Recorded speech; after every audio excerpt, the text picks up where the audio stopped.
Hey, Pardon My Take listeners, you can find every episode on Apple Podcasts and Spotify.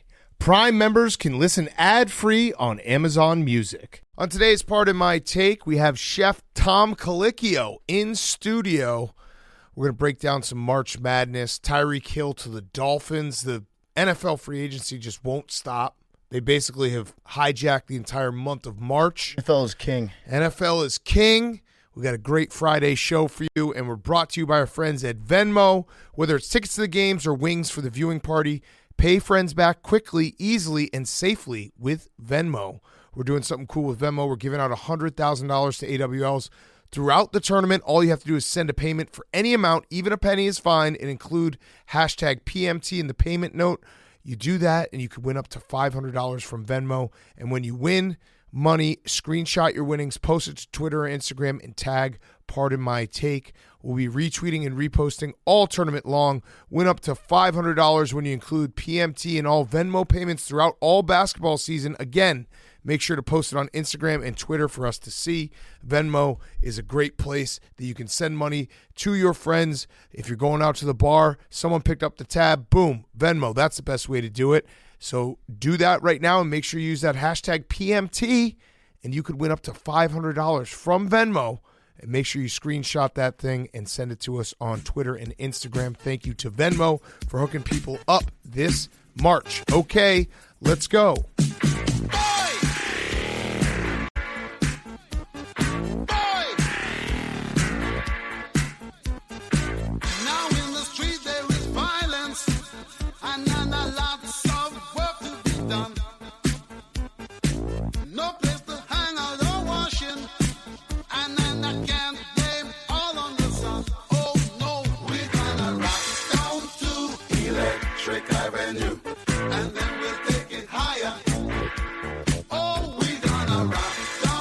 It's Pardon My Take, presented by Barstool Sports.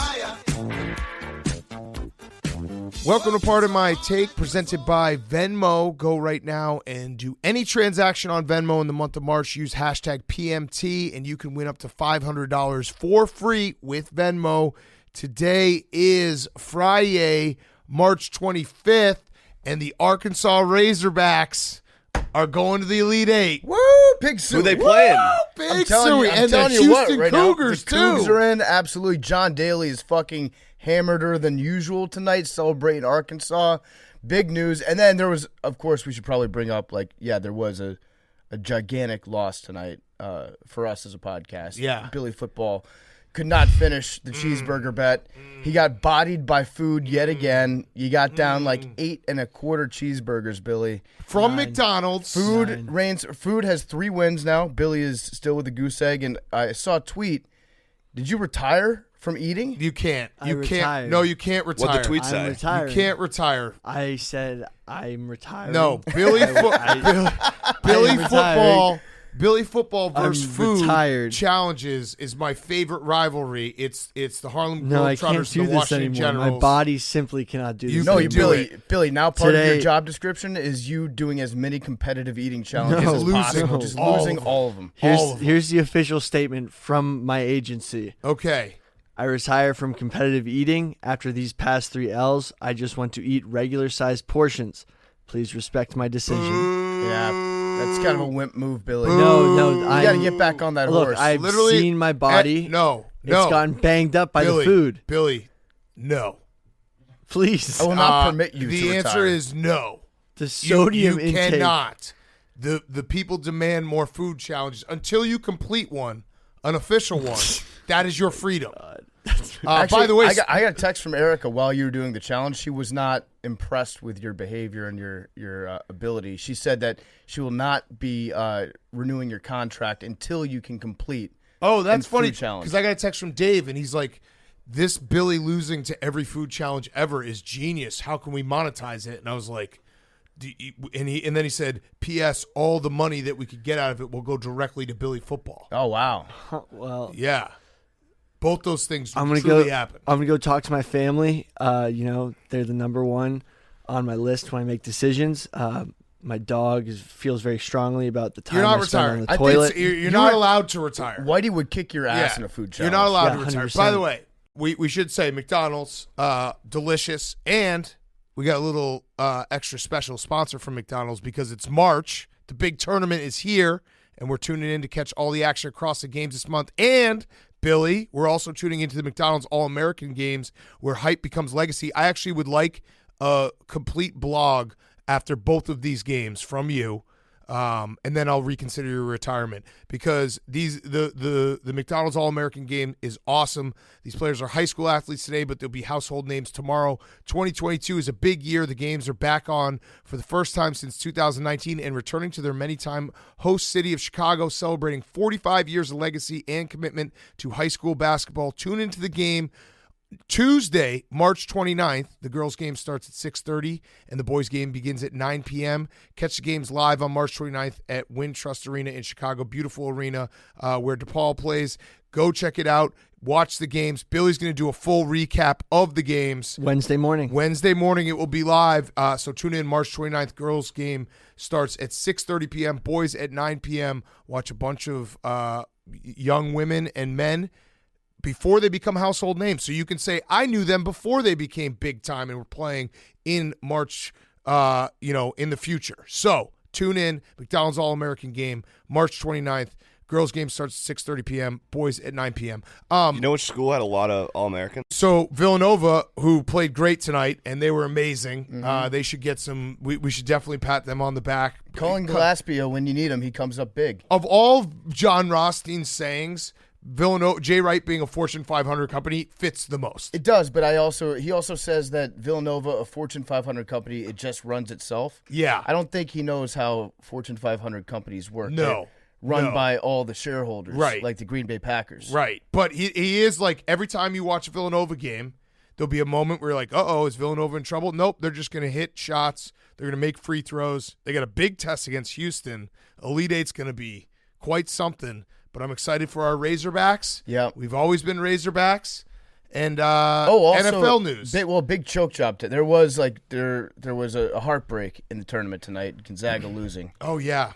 They're never going to get to a Final Four. That's tough. Mark Few, at least he doesn't have to have podcast hosts bring up his DUI with his giant German Shepherds. Yes. Facts. And Muss, great game plan by Muss. Stopped him in transition. Attacked the rim. Poor Chet Holmgren. Didn't know what to do. Is there anything we missed? Game of the year? Oh, yeah. The lads got a result on the road. Yes. 0-0 in Mexico. Mm-hmm. So, and then there was another tie out there, or draw, tonight in our CONCACAF table. Yeah. So we're in the catbird seat right now. Looks like the boys are going dancing in Qatar. Go ahead, Hank. Go ahead. Wait, the spreadsheet. Oh, yeah. The spreadsheet did amazing tonight. Look, for the spreadsheet. There we go. Gonzaga went down. That was a big L. We needed Arizona went down. Another big L. Houston's We're about to make big. money. I'm going to need that money, by the way. Yeah. Yes. We're going to flip it. Yeah, I'm going to need that. So was Texas Tech losing to, I forget who they played, but was their loss, is that good for the spreadsheet?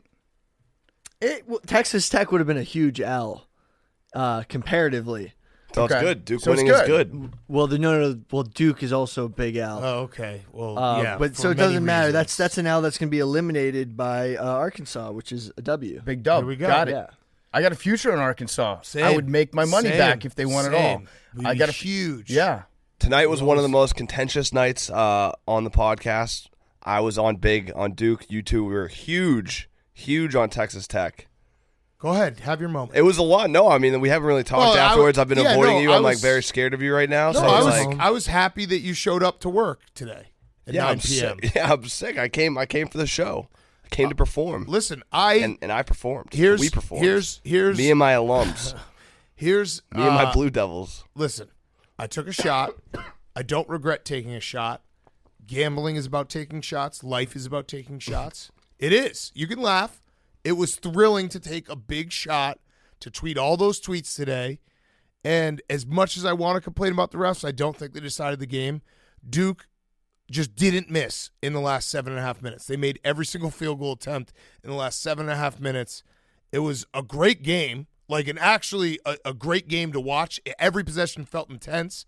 And, yeah, that's gambling, baby. That's life. I put my nuts on the table, and I got him smashed like a fucking Gallagher watermelon. I think the two things are Mike McCarthy watermelon. Yeah. Updated for well, the kids. no. If I had smashed a watermelon, we probably would have won. That's true. Yeah, so there are a couple of things that stand out to me in this game. Big Cat's not going to complain about the refs. I will. Thank you. Coach K, we were actually dumb for thinking that they were going to let him lose on his 99th career victory in the NCAA tournament. Of course he's going to get to 100. He's probably going to lose in the next game so he can walk away with exactly 100 clean wins. Just straight up 3 figures. Okay, you get it. Great job, Coach K. 100. Everyone's going to remember that for all time. We'll look back on it 50 years from now if we're still alive and be like, oh, yeah, Coach K had 100 wins in the tournament. Of course he wasn't going to lose at 99. That was dumb as shit on our part to think that maybe he was going to, that the refs were going to let him lose. That inbound play at the end where they trapped him 90 feet from the basket and they called the foul on what was a clear turnover. That was the game right there. The kids fought back hard from Texas Tech. That was a big moment of the game. Also, I will give some credit to Coach K. He switched up to zone in the second half like a coward. He told his boys to play zone like a bunch of scaredy cats. Called in the rain. And he called in the rain. But the zone cheated. That's Jim Boeheim got on the phone with me. He's like, I know exactly what you got to do here tonight, Coach. You got to go to the zone. And he did it, and it worked. Credit to him. They didn't have an answer for the zone. Then when they switched back to man-to-man, it was like they realized how to play basketball again. So the rain, we're in New York. We have DirecTV because we have the NFL package. The rain hit. Duke went, we lost all service. We couldn't watch the game. Duke went on a 9-1 run. I freaked out after. I stood up from my seat. I went in the hallway. I was losing my mind watching the game. All of a sudden, I hear fucking robot noises behind me. Billy's trying to do a TikTok. That was a pivot point in the entire game. Okay, can I give you just a Thanks, little Bill. bit of caution on that one, though? Because stuff. Here's what Billy's hearing right now. Yeah, Big I know. Cat gets mad I know, when I'm doing my job. I have a built-in excuse for it from now on. When we say in 2 months, when we're like, Billy, the TikTok hasn't grown, he's gonna be like, remember that time? The Texas Duke game, and I tried to do it, and you didn't like it. He's filing that away for later. Billy, I don't blame you. Duke made every shot down the stretch. Like, I really would love to blame the refs, and I would really love to say that Texas Tech should have won, but Duke made every shot. There's nothing I can do. Like I said, that's gambling. The thrill of putting your nuts on the line is the best, and when it doesn't happen, it's the worst, and that's just life. And guess what? This is actually for Hank. You can't listen to this part. You can't. Go out of the room. Leave the room. Leave the room. Leave the room. Hank's leaving the room. I'm making him leave the room. PFT, Bubba, Billy.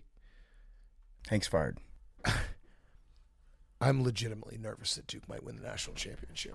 All right, so it does make sense with the storyline. If you're in tune with the narrative right now. I mean, I've been saying all year that they have the most talent in NCAA basketball right now. They have a great, great team. I'm counting on Coach K to blow it for them. And so next year, Shire takes over, and then Shire wins a championship with Coach K's players. That's the narrative I want to build. That's all that we have left right now. I can't. This was the first time that I was legitimately like, okay, this might happen.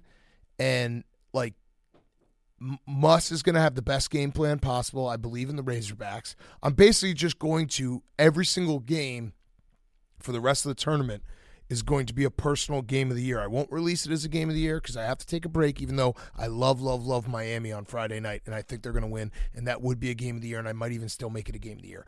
But every game now till the end against Duke will be full effort, full hate, because I don't know this is like my nightmare. It's Coach K winning a national title on the way out, and Aaron Rodgers winning another Super Bowl with the Packers. Those are the two moments in my life that I have contemplated being like, I might have to quit sports. I might have to just walk away from everything. You're on tilt right I might now. have to say, no more sports. It's not worth it. You live your life. Go like move to Montana, no, Hank. Raise your kids, have a beautiful life, read a book, hike, like, I don't know, kill a fucking deer once a year. I don't know. All this shit It's not worth it if this is going to be ending in such gut-wrenching pain. And I know there's a bunch of Duke perverts right now who are listening to this, and they're smiling ear to ear. And I don't know if I can stop them. I'm going to do everything I can, PFT, but I'm only one man. I don't know if I can stop what's going to happen and what's going to be an absolute nightmare for me. Billy, make me feel better. I have good news and bad news. This feels like it's going to be bad news and bad news. The bad news is that there's a possibility that they play UNC in the Final Four. Right. Which goes right with the narrative. No, that would be great if they lost to UNC in the Right. Final Four. That's the good news. The bad news was the narrative goes to the Final Four. The good news is that they could lose that to UNC. Listen, if you told me that Duke went to the Final Four and they 100% lost, I would take that and say, no, stay out, and they lost, I would 100% take that, because then it's very much similar to when you guys root for Wisconsin to get deep into a tournament just so that it gets even worse. Like a Duke loss in the Final Four would be so delicious. We would be there. But I'm also thinking that I'm playing I'm like a Walenda just on a fucking line walking over, these buildings. And it's like, if we get to the Final Four, they're 2 games away. They're 80 minutes away. And then I'm dead. I'm telling you, Big Cat, the fact that he's at exactly 100 wins right now, that, to me, it makes all the sense in the world. If you see Coach K with 100 next to his name, that's the ticket right there. That's what they want. That's what the storyline is going to be. I know. Coach K walks out with 100 wins in the NCAA tournament, and everybody remembers, oh, yeah, the big 100. They hang another banner up at Coach K Court at Coach K Stadium, right next to all the other banners that aren't about individual accomplishments, that says Coach K personally won 100 games. That's how this story is going to end. I'm terrified. I'm terrified. Honestly, I want you to hold me. I want you to hold me right now. Listen, you will never see a podcast in the entire country root as hard as we will root for the rest of the season, and you'll never see someone push the rest of the teams as hard as we will push all the teams the rest of the season. You'll never see a podcast play harder than we will the rest of the season. God bless. Speech? Yeah, that's Tebow's. I like that. Yeah. That felt a little bit better, but I'm in the trust tree right now. No Duke fans are allowed to listen to this part. This was the first time that I legitimately was like, oh my God, it might happen, and I might have to quit sports. I might have to just be a guy who, when you see me at the bar, or you see me, we're in an elevator together, you see me on the street, and they're like, what do you think about the game last night? And I'm like, I don't watch sports.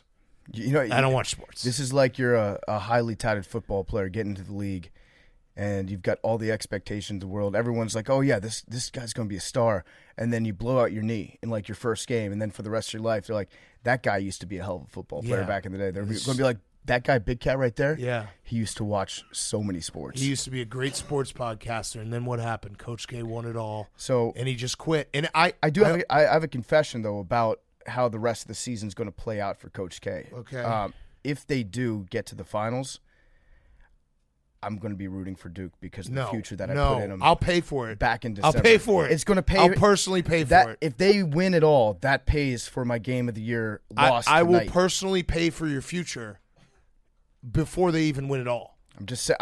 But I'm saying I will do that. I'm willing to do that. If Arkansas wins, then I make way more money. I know, but I'm willing to do wins, that. No, I'm willing to pay. I'm willing to pay for the future because I can't have you doing that. I can't. We already have to deal with Hank, who, by the way, for the listeners at home, Hank pretended that he was sick all day so that he didn't have to come in and face the fire because the office was high tension all day. He got to just stroll in at 9 o'clock and sit in the chair and be like, oh, ball game on. Well, because it was bullshit what he did. Corporate Hank sits upstairs, collects his paycheck, takes his sick days. Yeah. That's kind of, you've seen a notable shift in Hank recently. If you've watched Entourage, fuck the suits. That's Hank. Yep. We're still the fucking independent guys just trying to say fuck you to the system. Hank is he's corporate Kane. You know what he is? He's Pig Vomit from Private Parts. WNBC.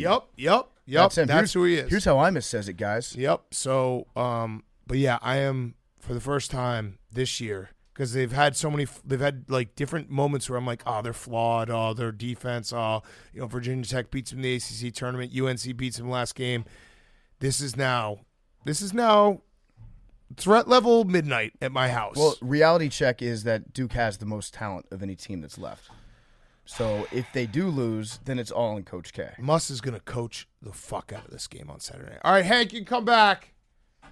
Hank went home. He probably did. He got the car service. He probably was laying down like, oh, I'm so sick. Hank's in the town car. Hey, there he is. All right. Hank. Oh, yeah, stop recording. Hank, hello. Welcome back. How you doing? I'm great. Yeah. I feel much better. I know. You have the floor, Hank. Yeah, go we'll ahead. Let you talk. You can say whatever you want. Yeah, I just spilled my I'm just guts. You're You're so not allowed happy. to listen to that, by the way. I feel really lucky. You're not allowed and to listen to blessed. that. Every day I thank God that I'm able to work with such great guys. You guys are amazing people to work with, and I just feel don't really look lucky. at Billy when you're saying that, because then we know you're lying. No, I love Billy. I think Billy's a great guy. Funny, smart, Hank's winking right now. good at eating, strong. Billy, we got to stick together. We can't. He's evil. He's an evil person in our show. He's a suit.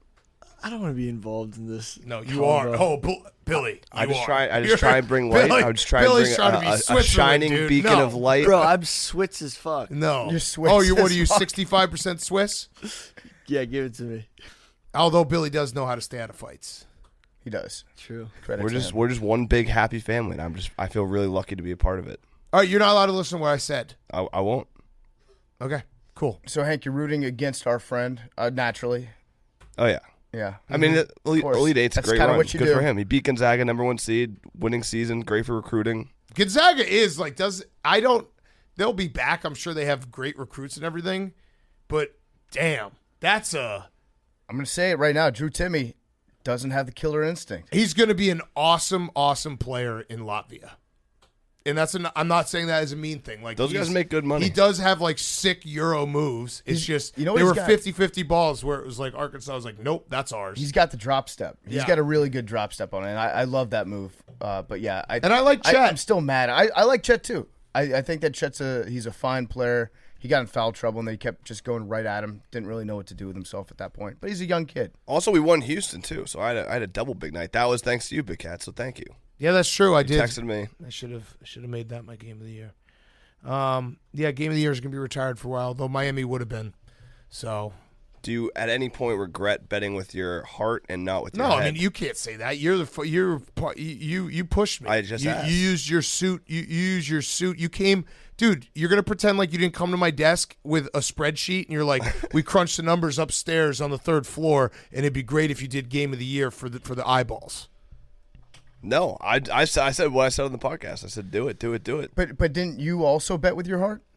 No, I bet it with my head. Oh, And that's if Big Cat makes it a big bet against it. Oh, really? So you bet against all my? So you're 1-3 against my big bets. No. But eventually, if you're 3-0, it's like it's gonna happen eventually. I do feel It's very rude of what you did. You already taken you already won. You don't have to do that. You don't have to do that. I'm trying to post late if what you just said about me. Figure out if it was good or not. I feel What? like I can't tell if that's an appropriate level comment. What? I feel like it is. Saying what? What I just said. No, that was very mean. That was very troll. That was Franny Lydon came out. I feel like Franny Line just came out when I left the room, but maybe I'm wrong. I'll never know. What? I feel We weren't like talking I about share you. some of the responsibility in this because I did join the Game of the Year phenomenon. So it was me and Big Cat against Hank. And took a shot. I believe, though, that every time that the two of us are rooting on an opposite side to Hank wins 100% of those bets. Yeah. 100% of them. I can't recall a single time. that we've one got of to us stand has over to be Hank's the best lifeless gambler on the body. podcast. I If it was gave one of you guys, I would be Houston. happy. I gave you Houston. If you I were, gave you Houston. If you were the best gambler on the I gave you podcast, if you're the Houston. best, I would be happy for you I guys. No, gave you Houston. I love being the second best gambler on the podcast. That's why I got the road trip. I gave you Houston. How did Chattanooga do? You did give me Houston. Should have taken the points to Chattanooga. I should have. That's mean, Big Cat. Well, he hurt me. I He also basically did- also lost that. He Now I'm- basically did the. now I'm collecting he did the ricochets. like I fade every pick of yours, which is not true. Now Bubba's my Then only he'd be friend. 1-3. It's true. Yeah, friendship ended with Hank and Big Cat. Now Bubba, new best friend. Miami's the game of the year. Miami's another game of the go. year. Miami is another game of the I'm year. in. I'm in. -2. I'm in. -2. Make sure it's -2. Miami. If you have to buy, I think it's -118. Miami's the game of the year. Fuck it. I'm in. Fuck it. I might just flip my winnings from tonight. Responsibly, Miami's the game of the year. I'm going to be going, just like I did this morning, going to a gas station in New Jersey, eating hot fries at 10 a.m., making another game of the year. Fuck That's it. exciting. That was excited my now. original game of the year. You know what's really exciting to do is you take the train over to New Jersey and then you try to get the bet in before the train leaves the station to come back to New York. Or you could just live in Jersey. Miami's game home of the year. Peacocks. Right now. No thanks. I mean, did you see the send-off the city of Jersey City gave the Peacocks? It was incredible, yeah. It's basically like Mardi Gras. Should we talk about NFL Yeah. real quick? Tyreek Hill to the Dolphins. Crazy. My big takeaway is just how awesome he's going to look catching deep balls in that teal uniform. Yeah. And Tua. now the thing is, like Tua doesn't have any more excuses. I'm sure that we'll think of some, but for right now, he doesn't have any more excuses. So Fastest two wide receivers. Yes, Jalen absolutely. Waddle and Tyreek Hill. And I also, this is one of those trades that I actually agree with what the Chiefs are doing, because you have the young quarterback you have to pay a ton of money to, and they're basically making a bet that Patrick Mahomes is so good that if you have Tyreek Hill is obviously an incredible wide receiver. It's probably Devontae Adams and Tyreek Hill is like the fact that both of them got traded within 2 weeks of each other, but they're making the bet that with like a B or B plus wide receiver, Patrick Mahomes can make him an A. Yeah. Kind of like what Aaron Rodgers does. You know what I mean? Yeah, It makes sense. When I first saw this trade, I was like, why are they getting rid of maybe the best receiver in the NFL and a guy that teams up perfectly with Patrick Mahomes' big arm? And then actually Arian Foster told me yesterday, he was like, well, the thing is, like, Tyreek Hill's got great speed, but as you get older, that's like, if you rely only on your speed, that's something that's going to diminish as the years go by. And so, they're selling high. He's probably at the peak of his abilities right now. Correct. He's going to be awesome for a couple more years. He's going to be awesome for a couple more years, but if you're going to give him like a 5 or 6 year contract or whatever, if you're going to give him a big extension if you're the Chiefs, it probably doesn't make as much sense. And I really do think the Chiefs can get guys in the draft, and maybe like they already got Juju, and I feel like Patrick Mahomes is good enough that he will keep investing in the offensive line, put some more money into the defense. And now Valdez-Scantling has an actual quarterback that will practice with him and throw him the ball. Exactly. So it made sense to me both sides. The Dolphins are going to be a very, very fun team to watch now, because that is such crazy speed that they have. And they also it would have been awesome to see the Jets get him, though. Well, Billy, that was the funniest part was Tyreek Hill. The word leaked out there that he was going back and forth between the Dolphins and the Jets as his two options.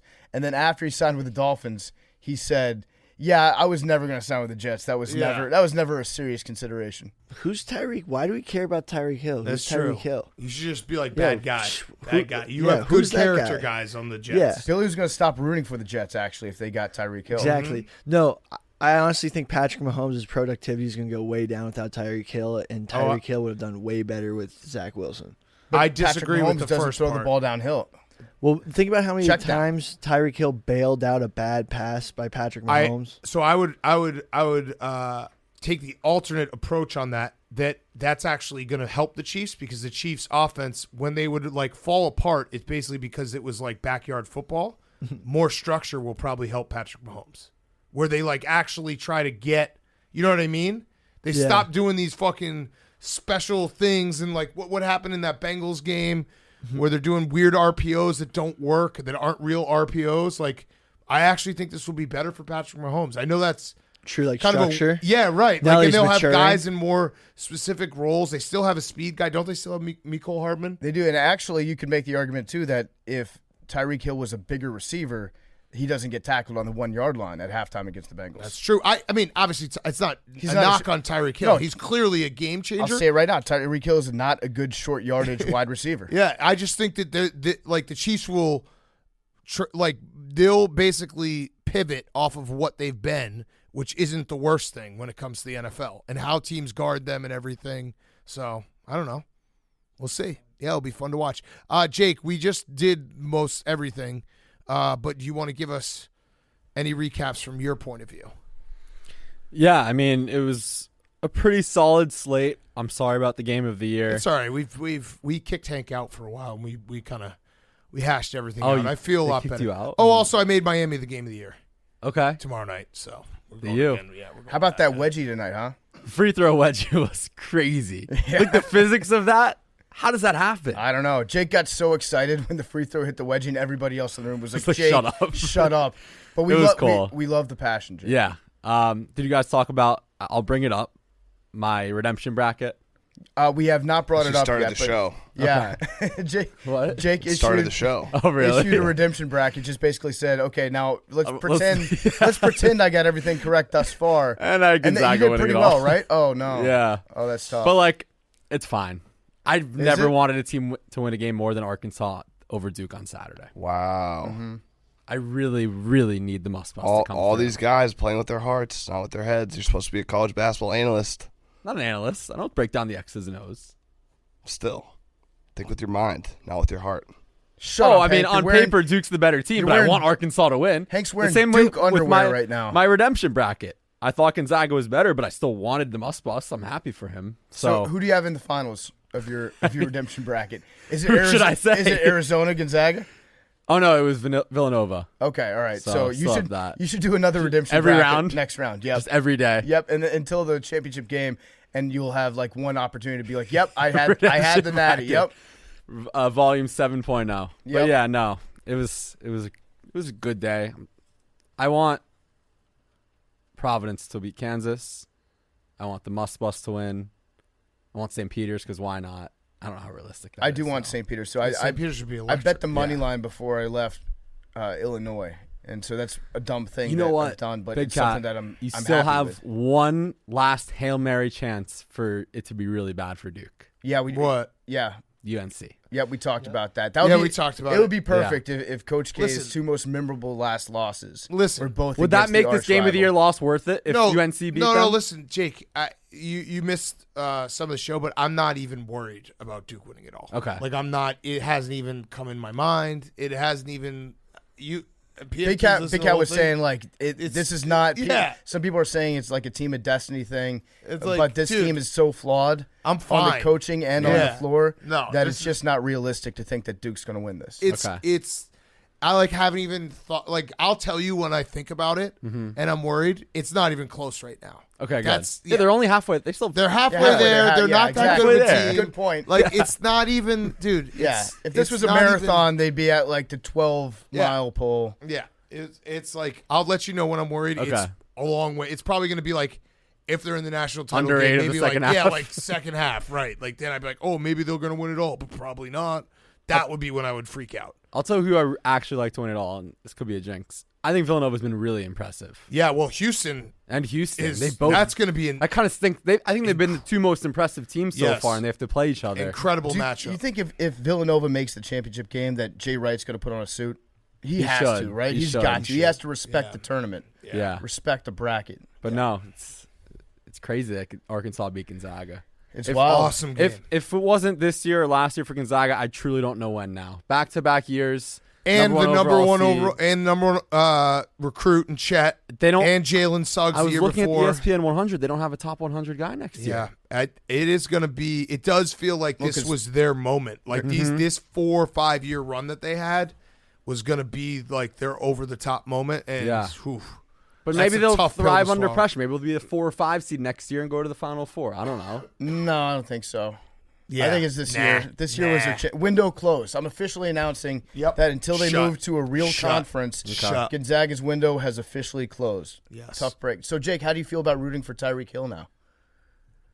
Tyreek Hill, the football player. Yeah, It's great. it is.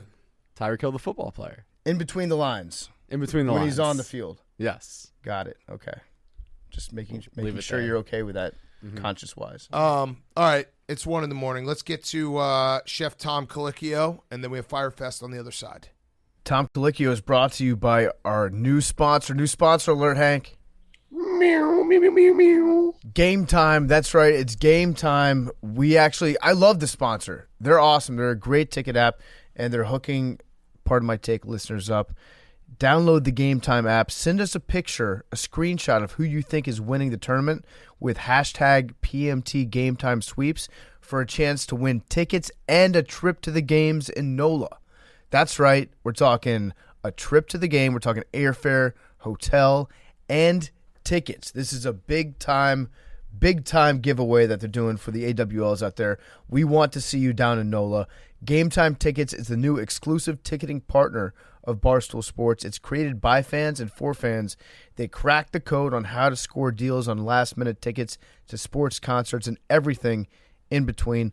All your dream tickets are within reach with the Game Time app. And if one of your bucket list items is going to be going to the final rounds of the college basketball tournament, Game Time is giving away 4 tickets plus airfare plus hotel for you to go to New Orleans this month. To enter, download the Game Time app, tweet at us with a photo of the team that you think is going to win, and use hashtag PMT Game Time Sweeps. Use promo code PMT. You're going to get $20 off your first purchase. That's right. Game Time is the new ticket partner of Barstool Sports. Go watch on Twitter, on Instagram. Go check out the video that we did. We went up to the top of the Empire State Building. Big Cat did a great job doing the ad read. I freaked out. I couldn't be out on the ledge. I hope I never have to be out there again. But I did it because Game Time is that good of a partner to us. They'll be a great ticket provider for you guys, too. So download that Game Time app. Send us a picture of who you think is winning the tournament with hashtag PMT Game Time Sweeps for your chance to win tickets and a trip to the games in NOLA. And also use promo code PMT. Get $20 off your first purchase. And now here's Tom Colicchio.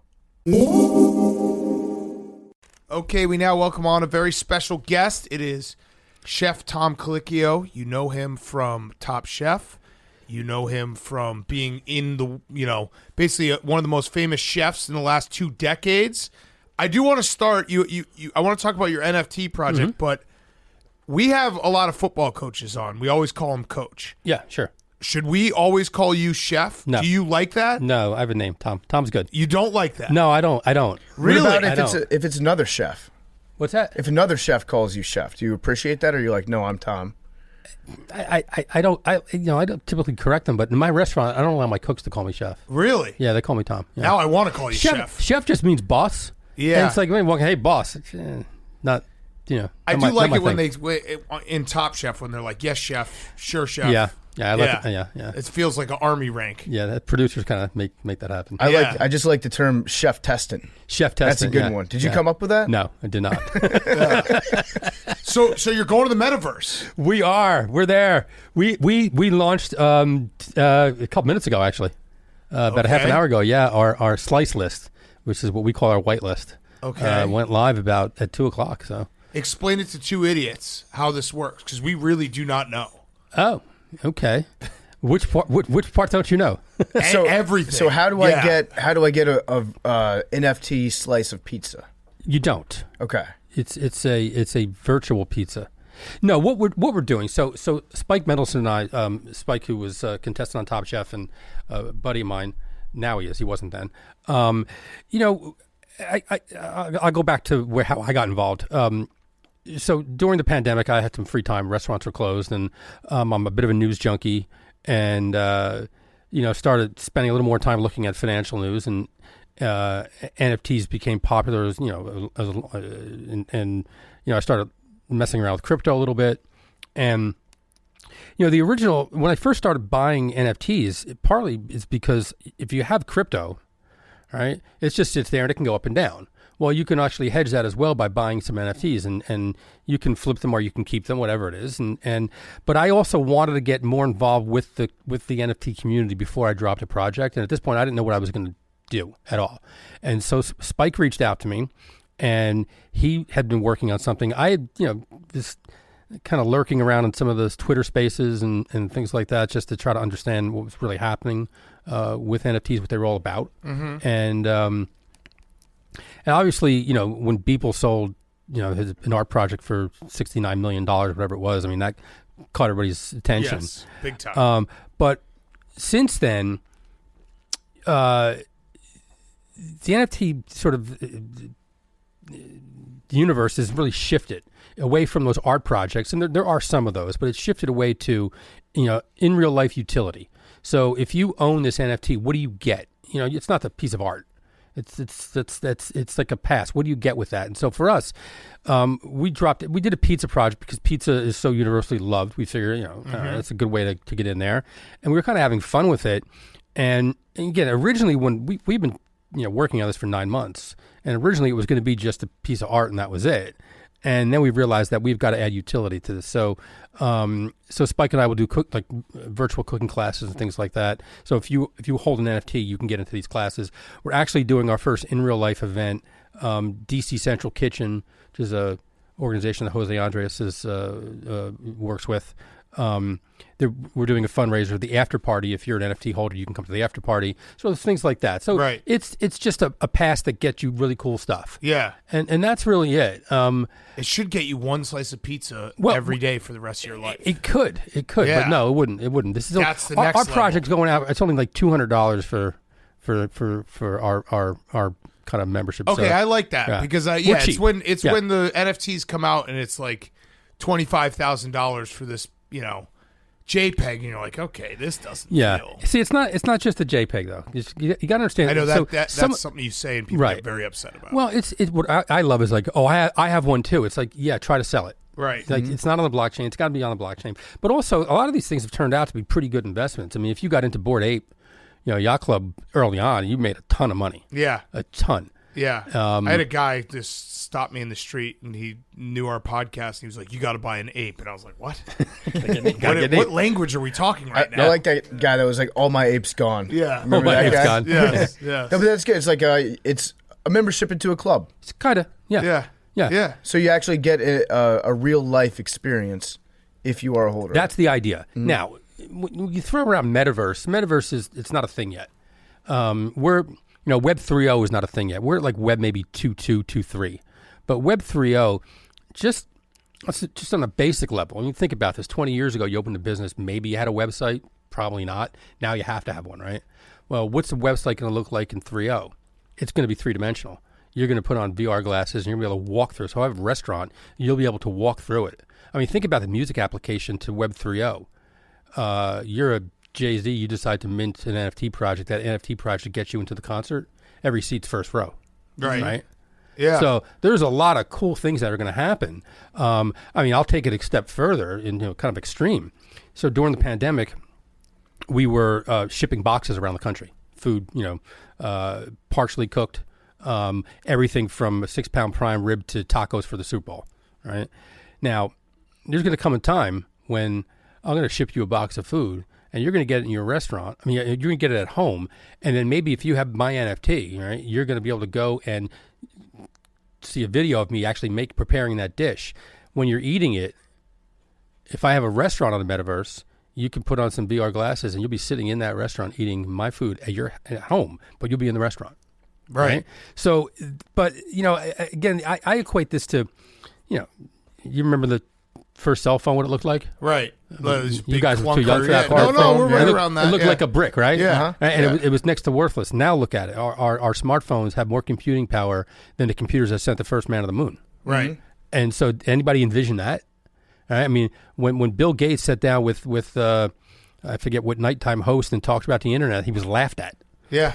I remember I love going back and watching those videos and those interviews where they say exactly what's about to happen, and everyone's like, "Oh, well, so you're going to sit on your computer and order a pizza and it'll get delivered, huh?" Okay, talk to each other online. It's going to come right through the terminal. If you watch, did you ever see that movie The Net with Sandra Bullock? Way back in the day, there was like the start of the movie was her in her house. It was trying to portray what a loser she was because she sat in her home and she was obsessed with technology and she was ordering pizza on the internet that would get delivered to her home. And it was like we're supposed to laugh at her because she lacks all sorts of social interaction capabilities. And it's exactly what ended up happening. But yeah, we're excited to have you here. I'm a big fan of you from Top Chef. I've watched just about every single episode of the show since probably 2006, 2007 is when I got into it. So I'm a little bit familiar with your work. But we're pretty much simple food guys. Yeah, the two of us. We love chicken wings. Actually, that's a good place to start. We're looking for a great chicken wing place. What's your favorite chicken wing? I have no idea. You're not a chicken wing guy? No, I don't go. I don't like go out for chicken wings. Like I have no idea. I don't go out that often for really? A lot of Just restaurants. Cook yourself? Well, especially the last 2 years. I mean, I've been home cooking pretty much breakfast, lunch, and dinner for my family. Yeah. So what would be like your last meal then? Let's just say let's say you were arrested for murder. You didn't actually do it, but you got arrested for murder. You're in jail. You're about to be electrocuted. Yeah. The night before. So the night before, what do you order? Sunday gravy at home. I don't order, man. Yeah? I grew up Italian American in New Jersey, and Sunday was Sunday gravy. Sunday gravy was red, red sauce, meatballs, sausage, braciole, and all that. And do you still do it? I still do it. Not every Sunday, but I still do it. Yeah. I Of love course. those type of traditions with food. Yeah. And it's funny because, like PFT said, we've been fans since the beginning of Top Chef. It feels like that was kind of the big wave. You were at the start of it, of food television. Yeah. Have you looked around the landscape now and been like, what? Like I saw last night, I was on Netflix just scrolling around. There's a show now on Netflix called Is It Cake? And it literally is, they're cooking, like they'll cook a shoe that looks like cake, Right. and then they'll have the shoe, and then the celebrity panelists have to decide whether it's the shoe or the cake. By looking at it, not That's eating it. That's the whole show. That's the whole show. Yeah. And Netflix spent money on that. Yeah, and you know Awesome. what? People are going to watch it. You should 'cause get it's a cut of crazy. that. Yeah, like, have you seen those things? You're like, wow, this is crazy. I don't watch a whole lot of food TV. Okay. I really don't. And I watch a lot of TV. I don't watch food TV. Why is that? Just because you do it, or do you know how it works? I don't find it that interesting. Really? The truth. But partly because, like, You know it. You know the yeah. world. Yeah. But I don't. A lot of the stuff I just don't see that it's not that appealing to me. Yeah. But also, I'm in the food world. It's I guess, a lot of people who are in the business watch it, obviously. But I don't know. I just don't spend a whole lot of time watching food TV. Yeah. It has become quite a boom. Oh yeah. I mean, going back to Food Network really was just started, but it predated Top Chef, and Top Chef was it was interesting because there was a reality show, and I always tell the chef who's a friend of mine that I won't mention his name in association with this, but there was a restaurant reality show that was pretty. It wasn't great for the chef and for his restaurant, and so I was like, I'll never do that. And I got a phone call from a producer just out of the blue saying, we're doing this show, this competition reality show, and we think you'd be great as a judge. I was like, no. And they called back again and they said, can we come and at least get you on camera? And I was like, yeah, fine. So this woman shows up with a little camcorder and records me. They call back and they said, can you come to LA for a screen test? I was like, no. And they said, well, we think you'd be great. But you got to come to a screen test. I said, well, I'm not flying out to LA and I really don't want to do this. But there was a documentary done on the opening of Kraft when we opened the restaurant, and 21 years ago. And so I sent them the documentary, and they were like, we want to make you an offer. And I was like, make me an offer? Like, I really don't want to do this. Right. But then I decided, well, let me take a look at it. And I knew they did Project Runway and Project Greenlight. And I knew those, and they sent me Runway. I actually watched Greenlight, and they sent me Runway, and I was like, all right. And then there was I just had, two requests. One was, this isn't about me. And number two, like, I'm not going to sit there and just play monkey to the networks making decisions on who stays and who goes. Right. And some of these reality shows, before they start shooting, they know who's winning. Right. I mean, like, we're not doing that. It's going to be real. And they were like, absolutely. And I think that speaks to, I mean, you go through the list of winners, Yep. and some incredible chefs have come out of the show. Well, that's what we're most proud of, the amount of chefs that have come out of our show and are doing multiple restaurants, earning awards and things like that. But that's partly because we cast chefs. We don't cast a bunch of, like, wannabes who are, like, kind of has-been actors and want to be cooks. Right. Like that. What's the best meal that you've been served on that show? I would say Melissa King's finale meal in Italy was just as good as it got. It was just absolutely fantastic. She grew up Chinese American. She's just a really, really good cook, but she has a really good sensibility, and she did a great job of just fusing Italian food, and we were in Italy, and then working that with Chinese food, and it was just really spectacular. What's the one thing that makes a great chef a great chef? Like, is there a certain skill they have that's unlike anyone else? Yes, and it's not what you'd expect. When you think about what a chef does, and this is how I'll explain it. So, during the, if you're a chef, it's your recipes, it's your menu, you set up the kitchen, you manage the kitchen a certain way. But during service, think about a chef like a conductor. Right? If you're going to go watch a piece of classical music, right, a symphony, who gets top billing? The conductor, right? Now, not the person who wrote the music, who's probably dead, for 300 years. And when you're watching that conductor, like, you don't expect that conductor to jump in the pit and pick up a cello. Right. They probably can, but all hell will break loose, right? Mm-hmm. So as a chef in the kitchen, your job during service is to coordinate. All right? You're conducting. You're making sure that if depending on how your kitchen's set up, your hot food's going out with cold food for appetizers, making sure that, our restaurants, we separate the fish and meat, making sure the fish and meat dishes are coming up at the same time, and creating a system by which you can actually produce your food. So, like, anyone that's somewhat talented could pick up French Laundry Cookbook and master some of those dishes. Good luck putting that into a restaurant environment where you can produce that consistently every night for like 200 people. Yeah, that's the hard part. That's the challenge, not the dish. Everybody thinks it's the dish. That's certain chefs are better than others. Certain chefs, just may have better technique and things like that. But you can learn that. The skill of actually learning how to manage a team and replicate it. That's the hard and part. over. Yeah. Counterpoint: I'm not going to pay $1,000 at Salt Bay's restaurant to have a random person come out and with like the gold-plated sirloin and then do this thing. I'm paying for this thing at Salt Bay. Have you watched his videos? I don't know why you'd pay for that. Yeah. I mean, the guy's just a ridiculous I human watched being. this early on because it was like you got to watch this video, and it's pretty hysterical. Yeah, he just dumps just like a shitload of kosher salt on top. That's it. And then that's boom. Okay, $700 off the top. But apparently he's a real butcher. Yeah. Apparently he actually is like a real guy. He has restaurants. I think he's Turkish Yep. But he has like a butcher shop, and he's like but it became like this internet thing. And all the restaurants I think that you see here are just licensed from him. Yeah. Right. And he like parachutes in once a year. Yeah. This is Salt Bay night. He's got a good gig. He's actually like, I think he's sexually attracted to meat. Yeah. Are you like in love with food? No. You're not?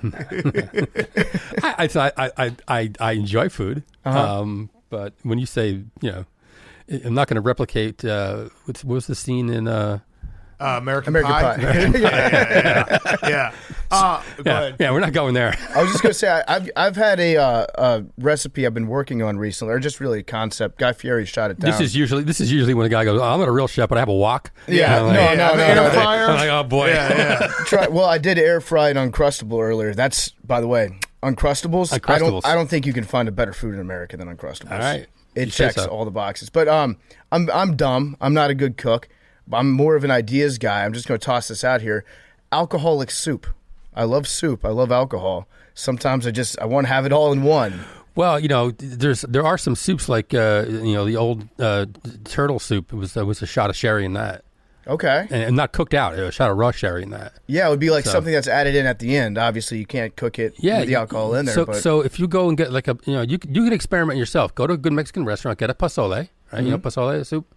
And get a shot of tequila and put it in there, and see how it goes. See how it goes. I tried doing a cheddar potato rice soup with Old Bay and then 5 shots of vodka in it.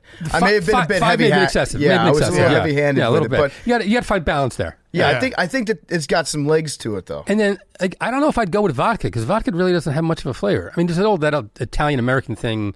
I don't think they do this in Italy, but the vodka sauce, tomato sauce, vodka sauce, which I never understood. But anyway, but no, I would find something that has a little more flavor, like rum or something that's a little.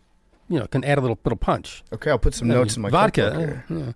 But I've seen things marinated in gin and juniper berry, like venison, especially venison, lamb, marinated in a little gin and juniper. Yeah. We're gonna get back to Tom Colicchio in a second, but before we do, Body Armor's back. That's right. You can find Body Armor Edge at 7-Eleven, or you can order it on Amazon. The big tournament's here. We're staying hydrated and energized with Body Armor Edge. It's from the makers of our favorite sports drink, Body Armor. Body Armor Edge has 100 milligrams of caffeine and 1,000 milligrams of electrolytes, so it keeps you caffeinated, it keeps you up, and it also keeps you hydrated. Plus, it's got antioxidants, B vitamins, and no artificial sweeteners, flavors, or dyes. It tastes delicious. It's more than just a sports drink. It's Body Armor Edge. They just came out with 2 new flavors, Strawberry Slam, which I love. I was drinking Strawberry Slams all weekend in Philly, in Chicago. They've also got Watermelon Wave. That's delicious too. Push through the highs and the lows of the tournament with their favorite sports drink and caffeine. Body Armor Edge. Find Body Armor Edge at 7-Eleven, or you can order it on Amazon. Now, more Chef Tom Colicchio. You mentioned with your NFTs, pizza is universal. What's your favorite pizza place? Well, not here in Phoenix. Chris Bianco. Okay. He's like awesome. What about here? Here, I like Botorino. Okay. I like Una Pizzeria Napolitano. I mean, those. I like Neapolitan style pizza. Got it. Yeah. Got it.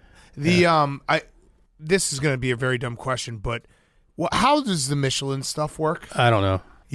Are you saying that because you don't have any? Is that like could someone could someone like walk away and be like, "Hey, I love Chef Tom, but no Michelin stars." Yeah, but I had one until. Oh, you did? I did. Did they take it away? Well, I gave an interview the day of, and this is a true story. So I did 1 star when I was at. I'm trying to think. Was I still the Gramercy or was Kraft? No, Kraft. I think I don't remember. Anyway, I got a star, and go to the event. And there was a journalist who stuck her microphone and they said, what do you think about Michelin stars? And I said, this is great. But as an American chef, I dreamed of New York Times stars. That's what I grew up in. So I said, and if Michelin stays here, this is their first year. And so if they stay here for 10 or 20 years, then it might, mean as much. Next year, done. No way. So wait, they give it to chefs and restaurants, or is it just restaurant? Yeah. Okay, restaurant. That's crazy. Yeah, but so that was it, and you've been blacklisted from Michelin. Who knows? But here's what I love. So how many restaurants we have in New York, and let's just say there's a couple thousand that are going to get reviewed, and apparently there's only like 1 or 2 reviewers. Mm-hmm. How do they do that? Yeah, doesn't make a lot of sense. Eating. No, it doesn't add up. No. And then some of the stuff, like when we had Colicchio and Sons, for like 3 years in a row, was the same exact write up. They were writing about food that we didn't have on the menu anymore. And when I questioned it, I got we don't make it every year. It's like, okay. Then you answered the question. All right, you answered the question. Right, exactly. All right, so I am no longer going to respect the Michelin star ratings. You can. No, I refuse. All right, whatever. It's good. French anyway, right? Well, it's a tire company. Yeah, right. That's you got a tire company reviewing restaurants. I know. That is the best part because everyone thinks like, that can't be the tire company. No, it is. It is. Yeah. Well, originally when it started, the tire company, what they were doing, they were reviewing restaurants out of Paris.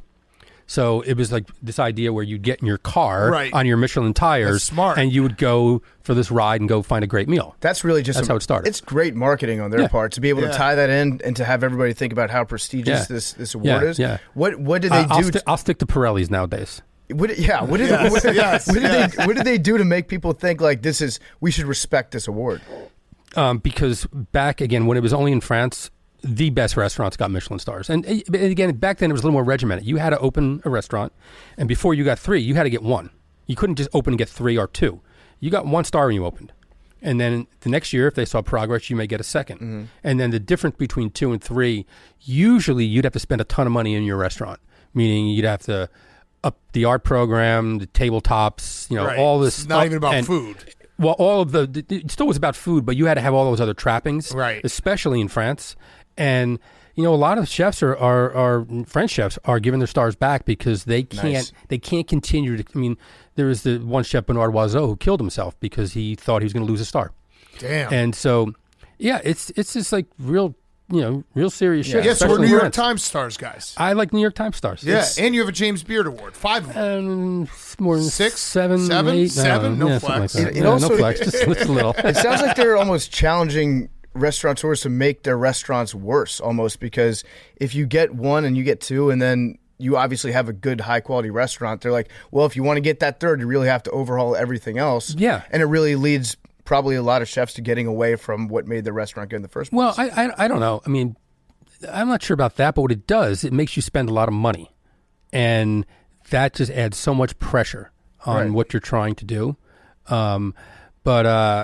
It's quite frankly, I would rather not see stars anymore at all. And part of the reasons, so Michelin. Think about it. When Michelin first started, they were reviewing French restaurants, so there was a baseline.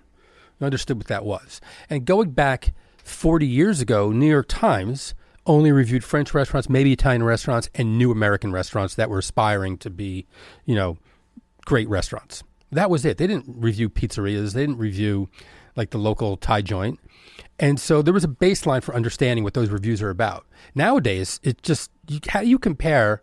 Like there's a pizzeria in Jersey City that is great, but it got 3 stars. Well, how do you compare that with 3 stars that, Jean-Georges got or something? Right, so right. There's no baseline for understanding what that review even means anymore. That's why I think they should just get rid of the stars. And if you get a write-up, listen, New York Times, they do 52 a year.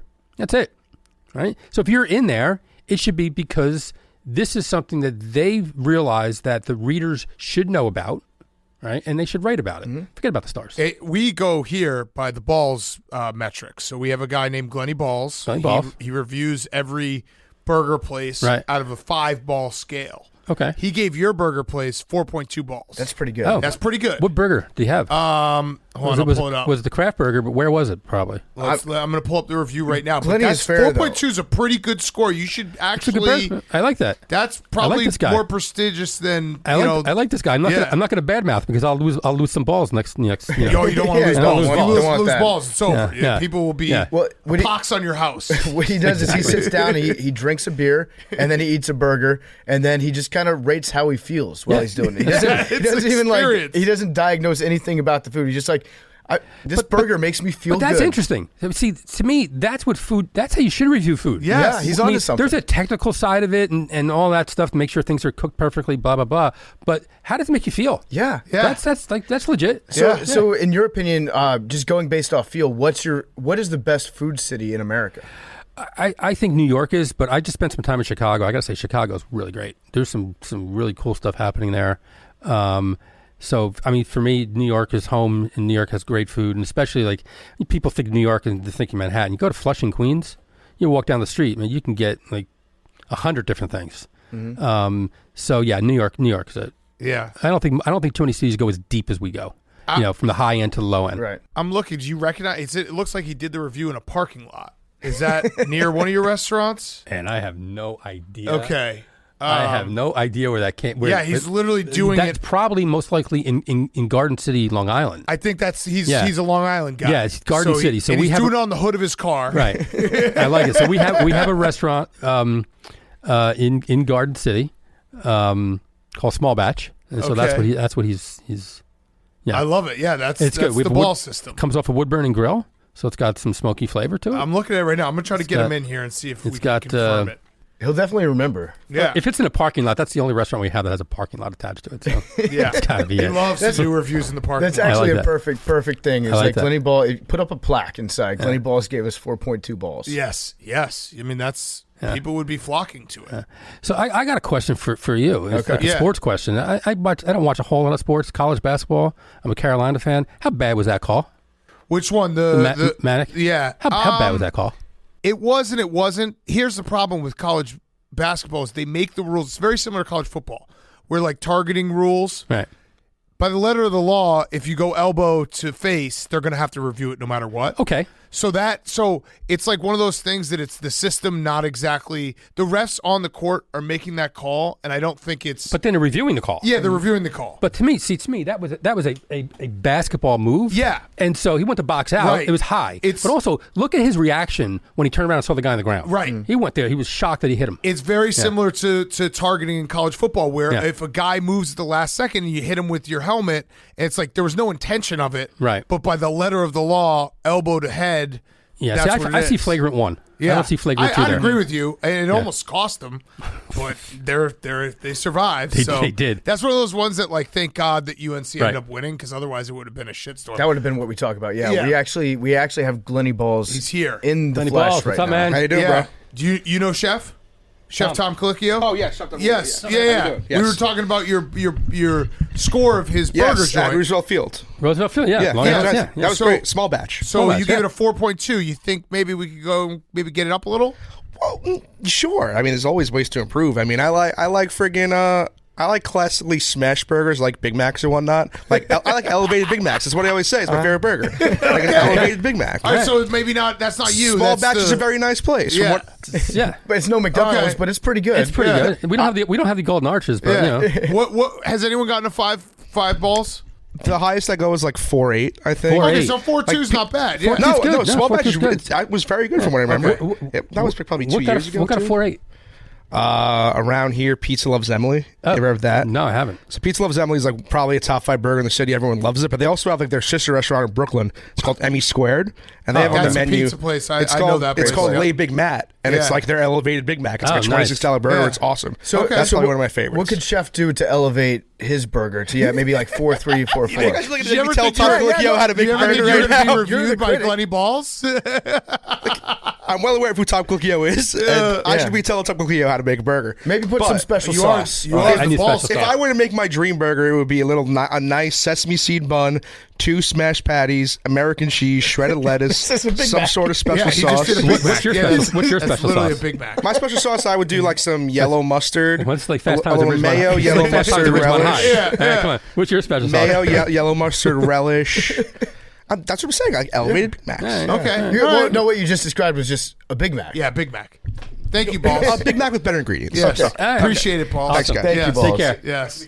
That's our food reviewer right there. Glenny and why Balls. not? Yeah. Why not? 5-ball system. It's the only way to go. We have a producer who now has become corporate and he goes upstairs and does meetings all day. He hates calamari as an appetizer. What are your thoughts? Hate calamari. Yeah, how can you hate We've been calamari? telling him I mean, he's did he have a stupid. bad experience with calamari? It clearly made him feel really bad. Yeah. He grew up on the ocean, too. That's the craziest part. Did he grow up fishing? I don't know. I would guess no. Yeah. I think he just doesn't like the fact that it's squid. Yeah. That kind of like, he has an ick from the squid. Well, there's nothing you can do for him. So that's on him. He's done. Okay. That's just more for us. That's yeah. all. Yeah. All right. Yeah. Actually, I order it every time I we like go out. squid. Yeah. Fried, fine, but there's a lot you can do with it. Yeah. Yeah. It's I like squid a lot. Yeah. It's good. I like it for bait too. Yes. Yeah, you fish it? Yes. I do. Yeah. What do you like to catch? Tuna. And I you love- fly fish, I like too. offshore. I do. I've always wanted to fly fish. It seems like the most peaceful thing in the world, but it does seem also very difficult. Is that fair? Again, most people would look at fly fishing and think that the motion of doing that is a difficult part. That's the easy part. The hard part is reading the water. And then the other hard part is, and I'll try to do this quickly. If you're in a stream, right, and you see a fish rising, so a fish is feeding, you actually will see them feed, right? So they're eating mayflies or caddisflies, usually off the surface if you see them, right? So these are bugs that are hatching from under the water. They're coming up. They get to the surface, and before they fly away, there's a moment of time where they sit there drying their wings off, and the trout will sip them, right? And the trout's not going to move. Right, because they kind of know how much nutrition they're taking in, and they're not going to expend that much nutrition. You know, if they have to swim after something like a fly, so they'll just sit there, and the river's a conveyor belt, and it's just bringing food to them, and they just sit there and eat. Right. So now in that river, there could be a couple rocks, or different just the way the water is coming down the stream. It can create pockets and things like that, either behind rocks or trees and boulders and stuff like that. So when you put that fly, now you're gonna, if you see them taking flies off the surface, you're gonna know what fly that is. You're gonna have the right size fly in your fly box, the right color. Right? Now the hard part is, if it looks like it's attached to anything or dragging across the surface, the trout won't eat it. A wild trout, they won't eat it. So you have to now figure out a way to manipulate your line once it's out of the water to throw slack in it, so those different currents aren't going to drag your line. Right. That's the hard part. Right. That's what this part is easy. I'm moving my arm back and forth. That's the easy part. That you learn that in a couple hours. It becomes like an art, like you become one with the water. Well, you have to be water. Not really, Bruce but Lee said that. No. What you have to do is you're in an environment, and now you're in the fish's environment, and you've got to understand that environment if you want to catch that fish. Think and like you a need fish. you need to know what they're eating, what cycle they're eating too, because that little nymph that's coming off the bottom, there's a period of time before the wings come out where it's called an emerger, and they may be keying onto that one. So you have to have a fly that makes that, and you have to just understand what the fish are doing to catch the fish. So that's what's neat about it. It's a puzzle that you're constantly trying to solve. That sounds fascinating. What's the best fish to eat? Your favorite? On the East Coast, I would say like a smaller finfish, black sea bass. Okay. Is I think as good as it gets. Yeah, for fluke. I like fluke a lot as well, but black sea bass. I do like swordfish, especially the belly part. It's like really fatty and really good. Yeah. I've got a very important question here.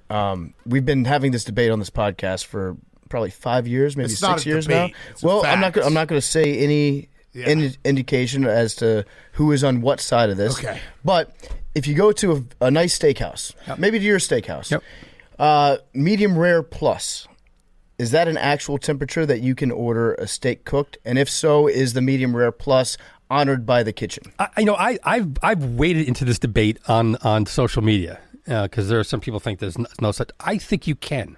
Thank you. Like I think there is something between rare. But again, knowing. By the way, your answer, he's still not going to listen. No. We've been having this debate for 5 years. Every time we go to a steakhouse, I say medium rare plus, and they say, okay, great. But and he goes, that doesn't exist. I have a question for you. What do you consider rare? Like fully red. But there's more to it than that. Seared on the, like. Really rare, the center's cool. The center is not hot. Yeah. Okay? So for the center to be cool, it's got to be about 94 degrees. Anything body temperature going to register as warm, right? So it's got to be right below body temperature. It's got to be cool. So if you want to have something that is pretty rare, medium rare plus, where it's between medium rare and rare, yes, I think you can do that. So you can order it, but will it be honored by the kitchen? Yeah, it depends on the kitchen. Depends on the kitchen. Asking, and the answer Oh, is no, yes. no. He's saying depending depends on the kitchen. Yeah. Okay, but I would. Exists. I It would. exists. Yeah, I would take that into So consideration. are you good with this now? I accept still the fact. won't accept it. I'm telling you, I accept the fact that there is a degree between medium rare and medium rare plus. Right. I think that 90% of the time, if you go to a steakhouse and you order it, the chef is not going to pay close enough attention to each cut of meat. It depends on the restaurant. Every time I've ordered it, they've honored it. I do it at nice restaurants because to me, it's like if I go to a steakhouse that's maybe not a great steakhouse, I know that it's not, like it's maybe they're cooking the steaks really quickly. When I go to a nice steakhouse, I don't like I always assume that a really nice steakhouse, they always err on the side of, like, if you ask for medium rare, it's going to be closer to rare because they don't want to come out and be like, oh, this is overcooked. So I like it like a little bit more than medium rare. And every time I've asked, they've been like, no problem, never said anything, usually comes out perfect. He has not acknowledged this for 5 years. We've ordered many steaks together, and I'll say it, they'll acknowledge it, bring it out, perfectly cooked steak, and he still doesn't acknowledge it. So next time you're in a steakhouse together and he does that, ask if you can go in the kitchen and talk to the chef. Okay. And talk to. We're talking to the chef right now, and you still won't take it. No. Don't take my word for it, but just go in the kitchen and just say, hey, my buddy just ordered medium rare plus. What does that mean to you? And see what he says. He may throw you out. He may say, yeah, we do that. Or he may say, yeah, whatever. I mean, we're going to probably just search for one chef who says it's bullshit, and then you'll PFT find one. Yeah, you'll find one. Yeah. I just personally wouldn't order it because I've worked in kitchens before, and I know how things go in a kitchen where it's like in the middle of a rush. Then people are like, the chef's gonna be like medium rare plus. Yeah, okay, sure. Where did you work? I worked in a bunch of like back in North Carolina. I worked at the Outer Banks in a few places. So I've been around a grill before. So wait, the argument now is I'm an asshole. Was it like for one of those ordering Calabash restaurants? What? No. What's a Calabash restaurant? I mean, maybe that's further like South Carolina. There's like buffets, these big buffet things, like Shoney's. I guess they call it a Calabash style. I guess. Oh well, yeah, there was one of those down there, and I started out actually working as a server. Yeah, and so they when put you me put on the breakfast buffet. Yeah, when you put the steak on the steam, 10 when you cents. put the steak on the steam table, there's no medium rare plus. Yeah, no, it's a decent place. I'm not saying that, like, places that aren't nice steakhouses, I don't order it. I don't say it if I'm going to not to like an Outback. I'm not like medium rare plus. I don't say it there. I say it when I'm going to a nice $70 plus steakhouse. And I'm like, Have you been to a steakhouse lately? Like, more than that? Prices are crazy right now. Yeah. Meat and fish are through the roof. Yeah. I appreciate you having my back though, because this will never end. He'll say this. I'm now an asshole for ordering it that way. That may have been like in the back of my head, like ordering it to a server, having worked in a restaurant on both sides.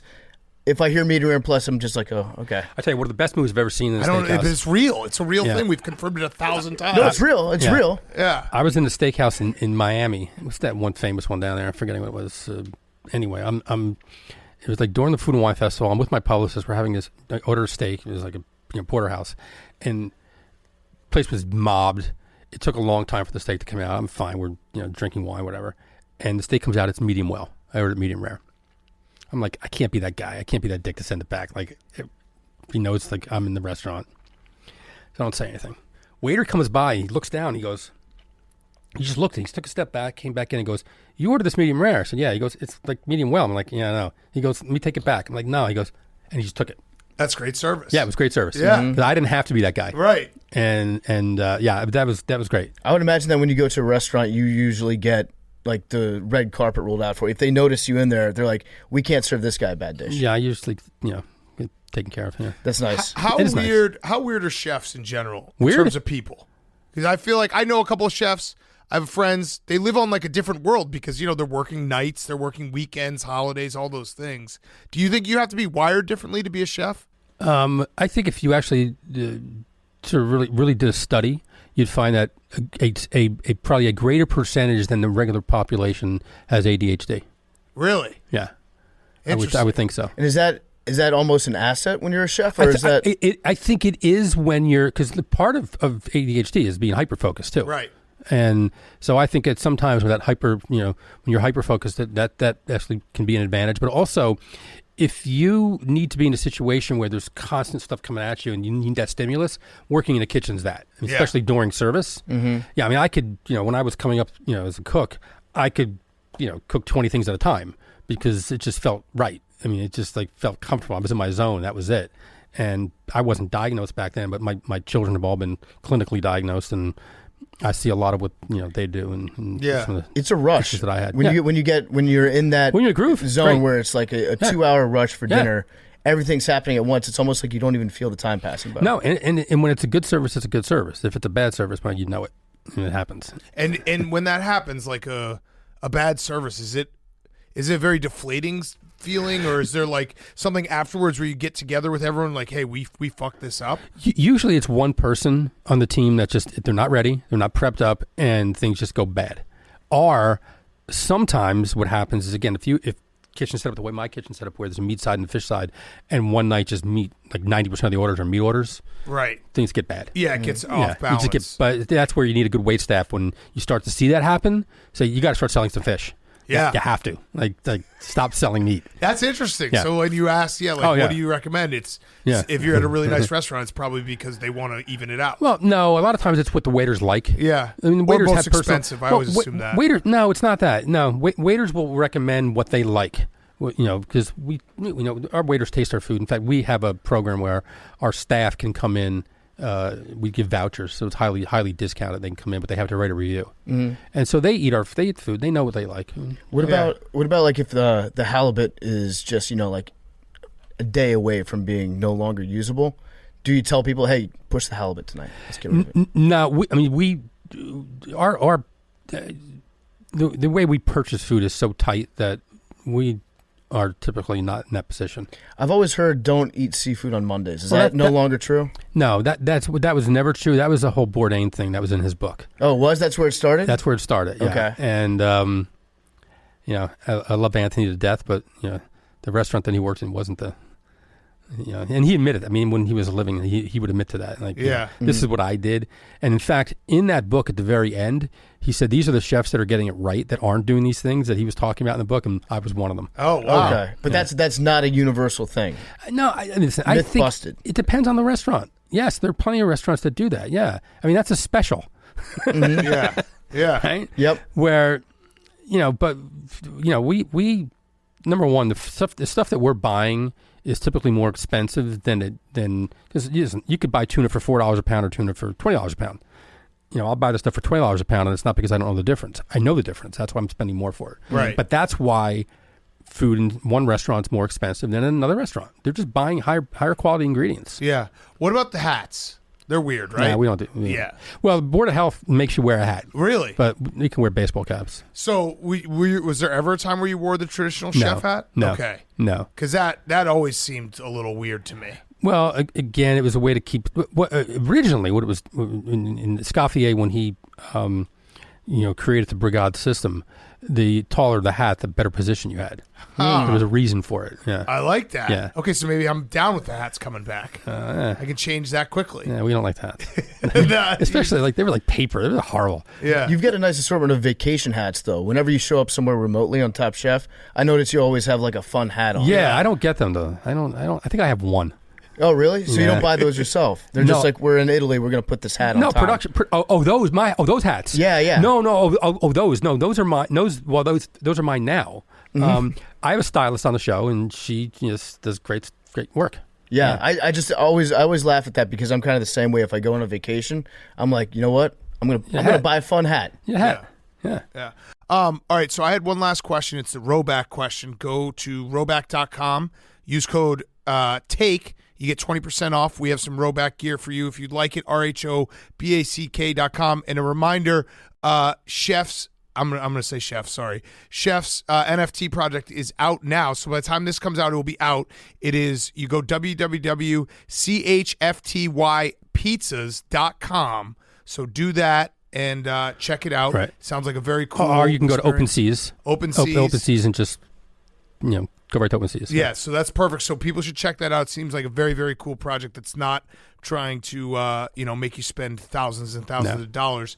My last question is, what is the best, in your opinion, the best leftover food?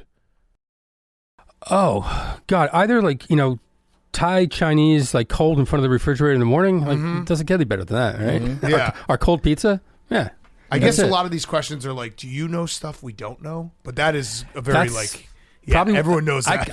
I could see you doing that. Yeah, right. Okay, all right. So that's it. I'm a chef. That's it. No, yeah. Thai and Chinese is the correct answer. I feel like. Thai, Chinese, cold. Don't heat it up either. Yeah. Agreed. What about the Thanksgiving sandwich the day after? Oh, that's great. It's a great thing. But why wait till the day after? It's usually at nighttime. Yeah, you can do it. Yep. So I like taking my leftover stuffing, and putting it into a waffle machine. Oh, no batter, just straight stuffing. Press it in waffle, and then the turkey over the top of that. Holy and shit! And the gravy on top of that. Now we're talking. Well, there game it is. changer. That is the game changer. That's it. We both love stuffing here, and it's something that should be eaten, I think, more frequently than just on Thanksgiving. Absolutely, I agree with that. Yeah.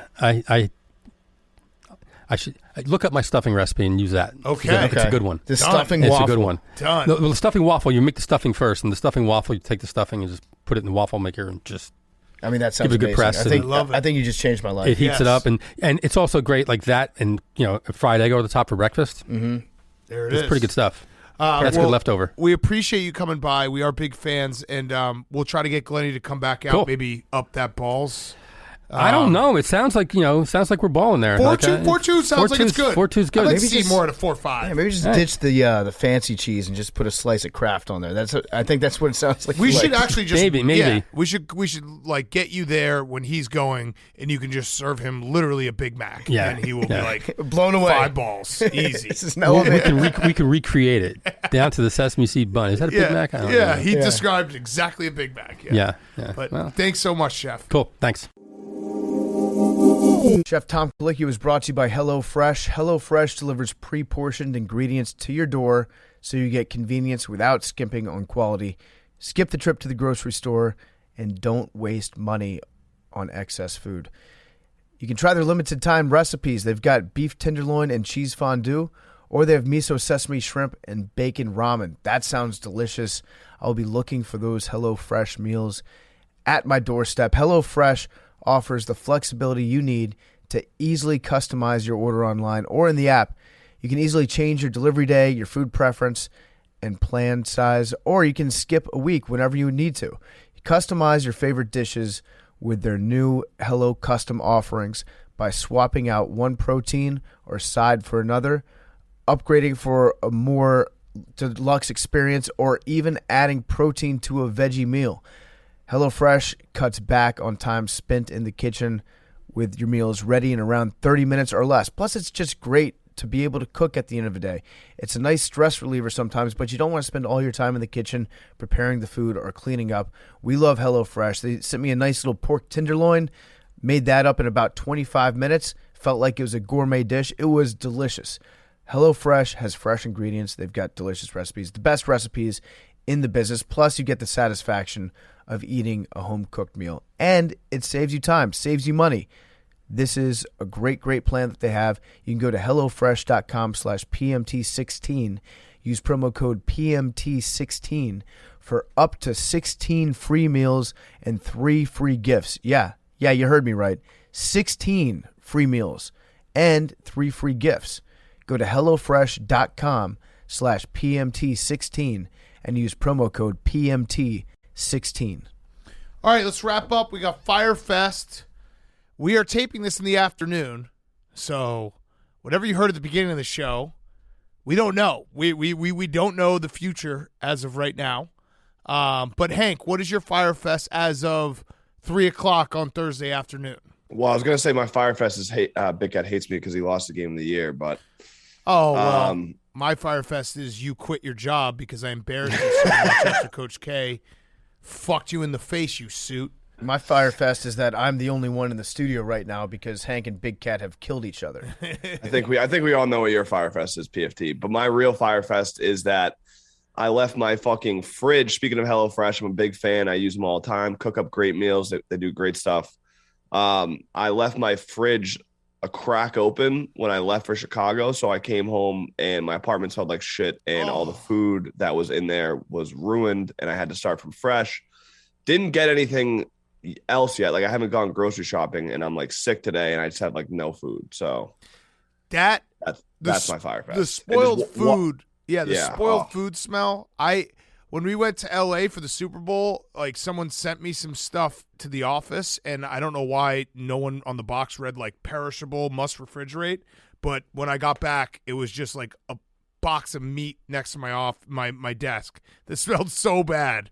So yeah, that's a terrible Fyre Fest. There's nothing grosser than picking up just a spoiled thing of meat and feeling how like room temperature the meat feels. What is like chicken? Chicken is the best food, but it smells so bad when it's like raw. Yeah. What did you have in your fridge? No offense, but if I were to like picture Hank's fridge, it would be like baking powder, ketchup, and you probably keep like peanut butter in the fridge. Maybe some little cocktail wieners. It's my fridge is literally like Coors Light, and then like 6 HelloFresh. Like, I just make HelloFresh meals and eggs and milk. Love it. No hot sauce. No, I use hot sauce for eggs because I don't really like eating eggs. I don't like eating eggs, but it masks the flavor, which is the only time you should use hot sauce. Is to mask the flavor. Hank's growing up. Yeah, his little taste buds are rejuvenating. All right, PFT, your Fyre Fest. Hank, what were you thinking? I don't know why my camera was not focusing. It's pissing me off. It's focused. Yeah, you look your great, face Hank. is just really blurry. Naturally. Because you've been crying so much after Duke lost. It is a little weird that Hank just didn't show up to the office on Coach K retirement day. I texted you. Yeah, you did. And I'll be at the office. I'll be there for the beginning of the show. I just didn't want. I don't feel good. I didn't want to be there for 12 hours because the game starts at 9:45. Hank, what were you saying that my Fyre Fest was going to be? What is your Fyre Fest? I mean, you were so sure. I would assume it's the Empire State Building. Is it the Empire State Building? Yeah, that's my Fyre Fest. So, as Hank put it in the group chat right after we went to the Empire State Building to film our brand new ad read unveiling our partnership with Game Time, there are very few things that we don't know about each other after working together for 6 years on this podcast. I feel like I know everything about you guys. Yes. And I have managed to keep a very big part of my life secret from you all, and that is that I'm deathly afraid of heights when I'm either on like a tall roller coaster or when I'm outdoors or if I'm in a situation where I happen to find myself on a tiny fucking platform on the top of the Empire State Building on a windy day. It was tiny. It was like this. It was 20, 30 feet wide. It was like the size of a half-court basketball court, and it was swaying in the wind on a blustery day. March was coming in like a lion, and it was fucking me over. And I'm sweating thinking about it right now, and I'm panicking. You can notice that the pace of my talking speeds up. I get higher. I honestly panic when I am in a high place out in the open, and that was terrifying for me. And I hope that we never have to do anything like that again, because there's certain things that just get under your skin. Heights, for me, it literally makes me panic. I was truly shocked. I just didn't know. Like, I thought you were joking and doing a bit, and I was just shocked. I know it's obviously a real thing. There's a lot of people who are scared of heights. I couldn't believe it. And then, I love standing like on a high building. I think I said in the camera, like, I'm not suicidal. Not to do the Jussie Smollett. I'm not suicidal. But sometimes when you stand in a building that tall, you're just like, what if I just jumped? That'd be so fucking sick. Just because it's like such a rush to feel. I follow all those Instagrams of like Russian dudes hanging off cranes. I love that stuff. Sometimes I do watch those videos just to make myself like uncomfortable. Oh, it's the best. The Russian bridge walking, and they love climbing up like cell phone towers and shit, and they're 16 years old and they're insane. But no, whenever I get up there, I get dizzy. My body starts to shut down. And then when I looked up at the top of the antenna, even when I look up at that height, I start to get dizzy. And then that makes me panic more because I'm like, oh my God, I'm going to fall over the edge. What's going on? And it fucks me up. Heights fuck me up. Hand up. Everyone has. Everyone's got these little things about them. That happens to be mine. So let's just stay like a ground podcast from now on. Yeah. The official podcast of Earth. I'm scared of snakes. He also definitely tried to keep it a secret because you didn't say anything until like the second we walked outside. Yeah. And then you were like, what the fuck? Yeah, you're like, wait, we're at the Empire State I Building? thought we were all very well aware. Elevator up. Well, yeah. I thought that we were going to be indoors in like the top floor observation area because I've gone to the Willis Tower before in Chicago and I've looked out over, and that's like a little scary to me, but I'm fine if we're indoors. I walked out on that plexiglass ledge that they had. I put like 1 foot on it and I kept my hands on the other side, like pulling myself back. Meanwhile, there are 4-year-olds like dancing on it all around me, making me look like a chump because I was so afraid of it. I was just shocked, but I didn't know we were gonna be people outside. Are scared. People are. I mean, It was kind of a sketchy. It wasn't like a normal, like a regular person couldn't get to that part of the Empire State Building. Yeah, no, like, it was a little bit. We had to climb up like a construction ladder, and we were like on like a grate, basically. Shout out Tyler O'Day for hooking it up. But yeah, I mean, look, I'm not. I know it's a normal thing. There's a lot of people who are scared of heights. I just didn't. I was shocked that you were because I never because I seem like such an alpha, right? Usually, and then usually you're doing bits. So I was like, is he doing a bit here where he's like faking it? I don't understand. Well, I'm 5'9". I'm not used to any sort of tall arrangement. Billy, You guys are on a higher spot than the regular place with the huge fence. yes, Oh my God! Yeah.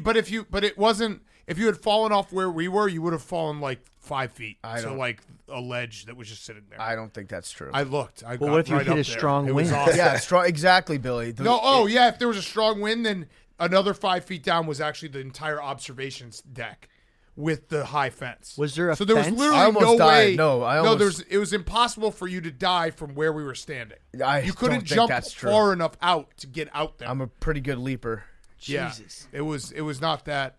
No I looked fence. right over. It was like there was a bunch of ledges below. My You hands just are tumbled into. My hands are fucking sweating. It's a swamp right now just thinking about it. So yeah, that sucked. Yeah. That was a bad time for me. But I was willing to do it for the team. But I guess I'm on Team Portnoy and fuck the Empire State Building. I hate that Yeah, place. all tall buildings. Great video. Also great. It's a great sweepstakes. Yeah, You missed the ad. but great it's sweepstakes. It's a great sweepstakes. Yeah, why don't you say it real quick, Hank? Download the app. All you have to do is tweet us a screenshot in the app showing us or who you think is going to win the championship, and then Game Time is going to pick one winner who will win 4 tickets, hotel, airfare for the Final Four. That's so crazy. you get to bring 3 friends, all expense paid. New Orleans, Deal. awesome Yeah, deal. well, The lowest city. That's Yes. a place for me. Yes. My Fyre Fest is my co-host has been trying to gaslight me for 6 years about how I order my steak, and now he's switched up his argument to he always knew it existed, but I'm just an asshole for it. So I'm just gonna have to deal with this for the rest of my life. I've never had a situation where someone just refuses to say that they might be wrong. But you heard it in the Tom Colicchio episode. So yeah, that's my Fyre Fest. Are you talking about Hank? Yeah, no, I'm talking about you. At this point I don't know what to say. You will ask every waitress and waiter for the rest of our lives whether medium rare plus is a thing, and all of them have said yes. And you asked the chef, a Michelin star chef, he said former yes, Michelin star and you chef. still don't accept this fact. It's a wild thing. I think your plan is to just like wait me out and gaslight me to the point where I think it's not a thing. And it's kind of working because at this point I don't understand how someone could be wrong and refuse to admit that they're wrong for this long. Okay, here's where I am. Here's where I am on it right now. Okay. I officially accept that medium rare plus is a thing. Okay. At the same time, it's kind of a Karen move to order. That's not medium rare how. plus. It's a Kinda real. Karen. Everyone we've talked to has said it's a real thing. Kind of So Karen cat. How is that a Karen? It's kind of a Karen. Explain how it's a You know Karen. what you sound like? Who do I sound like? I mean, who moves the goalposts Yeah. and calls people Karens? Who's that? Oh, Nice. Yeah. I like that. You are. Okay, I am. Yeah. Yeah. I guess I'm SEAL Team Clay right Yes, now. you are. I'm Veal Team Clay when it comes moved the to goalposts ordering so many steaks. times. It's insanity. Okay, honestly, it is a thing. It's just not. So, I like medium rare. How about Right, that? that's fine. Okay. That's totally All right, fine. There we go. I like medium rare plus. You just There we spent go. 6 years I'm not allowing me. I'm not trying to yuck your yum. You have been for a very long time. But I'm The not best anymore. Was, Hank, you missed it. He during the Tom Colicchio interview, PFT tried to claim that he never said it wasn't a real thing. Liam caught him when he walked into the studio. PFT was Googling, is medium rare plus a real thing? And being like, see, the first result says it's not. Well, Google says that it's not. We talked about it at St. Elmo's the other. We talked about it at every were. steakhouse we've ever gone to, and every waiter and waitress says yes, it's a real thing, and he just won't accept it. Now you're gaslighting me. Now you've turned the tables on me, where now I get to play the victim because I just a second ago said it is a real thing. But you tried to then flip it to a Karen. I I'm- like to order it that way. I will keep ordering it that way. Hank has even ordered it that way. It's a very nice way to order steak. I don't. Sometimes medium rare gets a little too rare for my liking.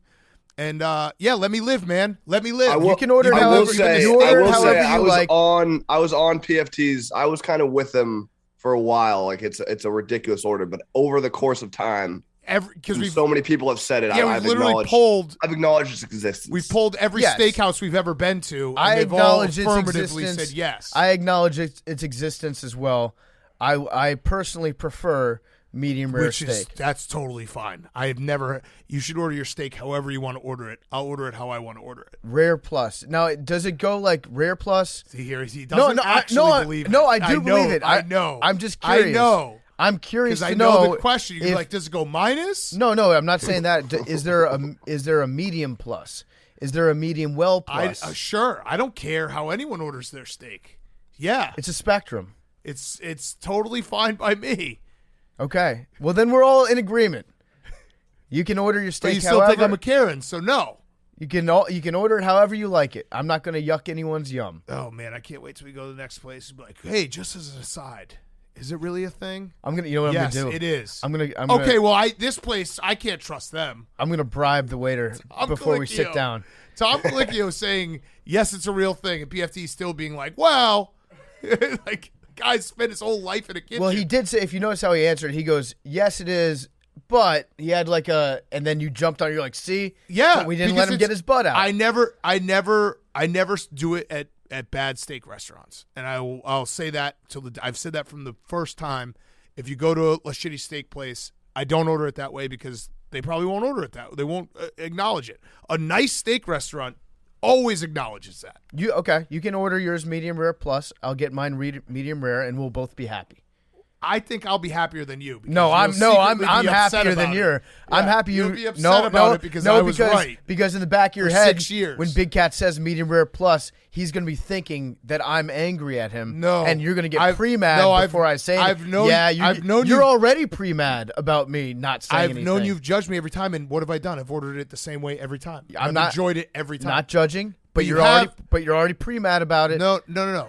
Again, you're pre-mad. I've been ordering it the same way for 6 years, and every time you get upset about it, and I keep ordering it that way, so it's clearly one-sided who's happy, who's not. I'm fine with it now. Right. We talked to Tom Colicchio. Of course you are. We talked to Chef. Chef said everything was fine. Of course you are. You're definitely fine with it. I am fine with it. Billy, go ahead. You don't sound like you're fine. I'm going to keep ordering it the same way forever. You have been literally I'm telling not you that's been able fine. to say you've been wrong for 6 years. Who are you arguing with? I'm saying that's fine. I'm going to order it the same way. Good. I've been ordering it my entire life. Good. I hope you order it that way for the rest of your life every time you eat a steak. I literally will. And I literally will. And I will say, nice order, Big Cat. Yep, and you'll be upset. No, it's going to be great. I'm not upset. Yes. Good order. Go ahead, Billy. The only last thing on that thing, the real question is does the chef in his brain make a conscious difference between medium rare plus and medium rare when he's cooking the steak? Good question, Billy. At a nice steakhouse, they will. If you go to a good place, they're going to make a choice because if you go to like a Outback or something like that, and you order a ribeye medium rare plus, the cook's probably not trained to be able to handle all those steaks and to take the 30 to 45 seconds necessary to make sure this one's medium rare plus. But at a nice steakhouse, like a Prime 47, or if you go to St. Elmo's or Ruth's Chris, order it medium rare plus because they're going to be able to cook it perfectly for you just the way that you like it. PFT is so not mad. He just spent that last minute mocking me. That was a mock. I said exactly what Chef said. Yes. He's so not mad. He's mocking it now. I'm not mad. Just all you had to do was admit you were wrong the 100 times that we've asked someone, and they've affirmed my side. I admit that there is a thing as medium rare plus. There it is. Wow. We did it. I said that we did 5 minutes ago. We did it. Billy, go ahead. I lost my whole keychain. It's really a terrible predicament. There's so many parts of your life where you need your whole keychain. I'm pretty sure it's in my buddy's couch, but he wouldn't let me cut open the couch to get the keys. Well, why would it be? Like, you know when it gets in the couch? If you David Blaine? Wait, what? Or to get in there. Sometimes if it gets in there, it has to be able to get. Like it slips in, and then it gets into the body of the couch, like the cushion. But you should be able to get the keys out without cutting it if you didn't cut the couch to put your keys in. Just trust me, there's a lot of couches, it just gets lost, and unless you cut it open, you can't find it. If you have an old couch and you want to find some treasure, cut open the bottom of an old couch. You'll find change. You'll find all sorts of stuff. Can't you just take the cushions off the couch? Right, but there's like when you take the cushions off the couch, sometimes there's like parts in the couch, like underneath the. Trust me, there's people out there who know what I'm talking about. I think you just want to cut How open. many keys do you have on a keychain, Billy? A good amount. He's like a for janitor. Yeah, for what? I hoard keys, so if I ever get a key to a place, I keep it just in case I need to go back to that place. Anyway, if you find a blue Raging Mammoth with an F word car key on it, you have a gay slur. A slur? F word. F. I don't know if you're ever going to be putting that headset on again, Billy. Whoa. F word car. Please help me. Anyway, so I got locked out of my apartment. Shout out Ben DiGiulio. I called him. Big Cat, do you know what he's talking about? I don't. With the F word? I do. I do. I I do know do. that. I do. Yes, I I do. do know that. That one makes sense. Yeah. Oh, I had another Fyre Fest I totally forgot about. Friend of the program, Duncan Robinson, when the Miami Heat were like all fighting each other, he like backed off and didn't do anything, kind of like a little bit of a pussy.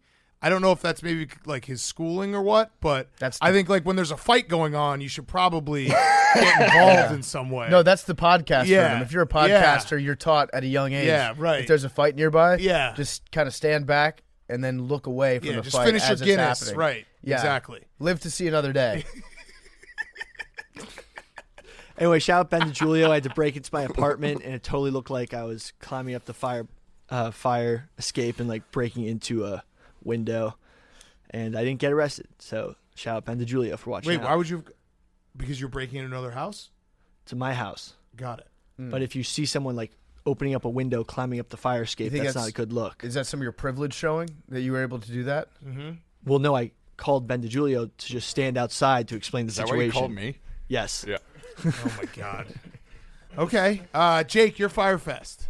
Yeah, so Thursday night, I went over to Jersey City to the St. Peter's send-off party, bus to Philadelphia, and I was filming the team walking to the bus, and I got Doug Edert, mustache, merch available, Barstool store. Dougie Dirt.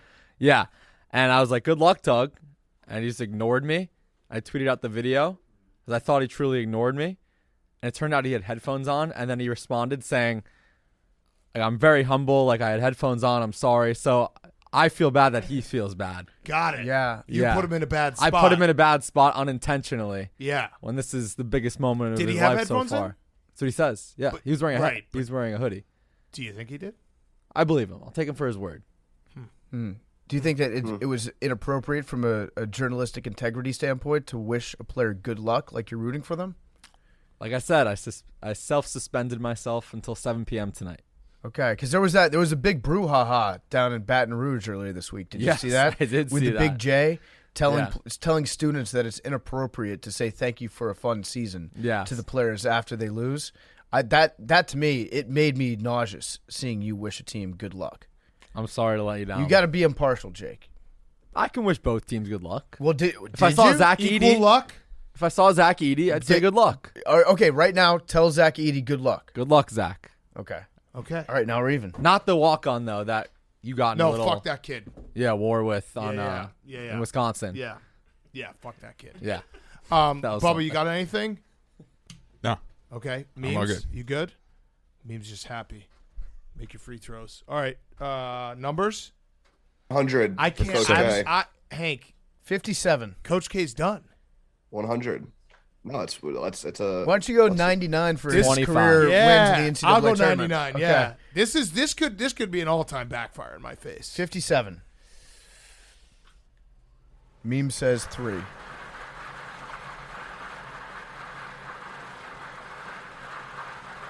Is 100 even a number? 72. Is that how old he is? It actually might be. Oh. Fourth time. Also, it's a good sign for the Dolphins. Tyreek Hill, Yep. 72 undefeated. If you can live with yourself rooting for Tyreek Hill. 75. Oh, Shit. that old fart. We'll find some sign. You can buy a fertilized ostrich egg online for $110, including shipping. And in most states, they count as livestock, so you don't have to get a permit for it. So are you going to get one? Thinking about it. Nice. Love you guys. Burt Kreischer, Monday. Love you guys.